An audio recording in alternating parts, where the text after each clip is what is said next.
Last month, I was speaking with someone in TMP who confessed something that stopped me in my tracks. Jeffy said, I've consumed so much content about leadership and faith that I can predict what the speaker will say next. But I realized yesterday that I'm not actually doing half of what I already know. His honesty hit me hard because I felt the same. There's something seductive about constantly consuming new insights, but there's something not happening. We never fully implement what we've already heard. I was reminded of Jesus' sobering words in Matthew 7:24 through 27 about the wise and foolish builders. Both heard the same teaching, the only difference? One put it into practice and the other didn't. And when the storms came, that was the difference between standing firm and complete collapse. This highlights a strategic problem we're facing. And I believe recently the enemy has shifted tactics. He can no longer win with logic or direct opposition to truth. Even artificial intelligence systems now acknowledge Jesus as the most compelling option of all religions. So instead, the strategy has become a wise one: flood the zone. Think about it. We're drowning in content. 52 sermons a year, countless podcasts, YouTube videos, best-selling books, Christian conferences, master's program sessions. It's overwhelming. And in this flood of information, nothing sticks because we're constantly moving on to the next insight, the next revelation, the next big thing, this life-changing teaching that we're ready for. As the great 19th century author Samuel Johnson wisely noted, people need to be reminded more than they need to be instructed. Yet we keep chasing instruction while neglecting what we already know to be true. This creates a dangerous pattern. We become consumers rather than practitioners, a pass-through for a filet mignon of content that is out of us within 24 hours.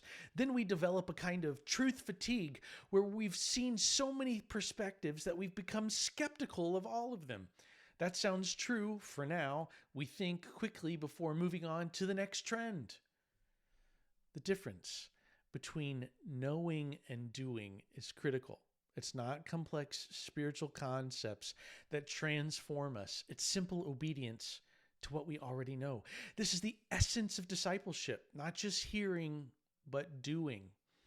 I've noticed this in my own life. The most significant spiritual growth hasn't come from discovering new insights, but from constantly applying foundational truths I've known for decades. The problem isn't a lack of knowledge. It's a lack of implementation. James 1:22 warns us to merely listen to the word and so deceive ourselves. We must do what it says. This isn't just good advice. It's the difference between building on rock or sand. Here's what's worked for me. Instead of constantly seeking new content, I've started rereading the same core books and scripture passages repeatedly, asking different questions each time. When I open the Bible, I don't approach it thinking, well, I've probably heard this before.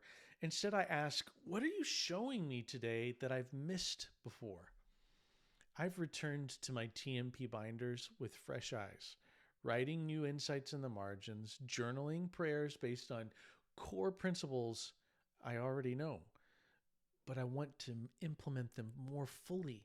I'm striving to be a practitioner, not just a hearer. The results have been transformative.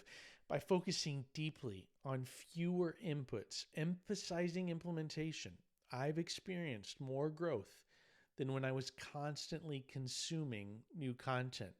Here's my challenge to you today. The zone is flooded. It's time to dam it. Get obstinate about rereading and focusing on core inputs.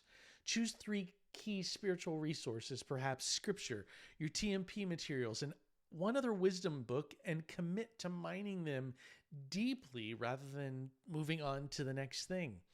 Because in the end, it's not how much we know that matters. It's how faithfully we've put into practice the truths we already have.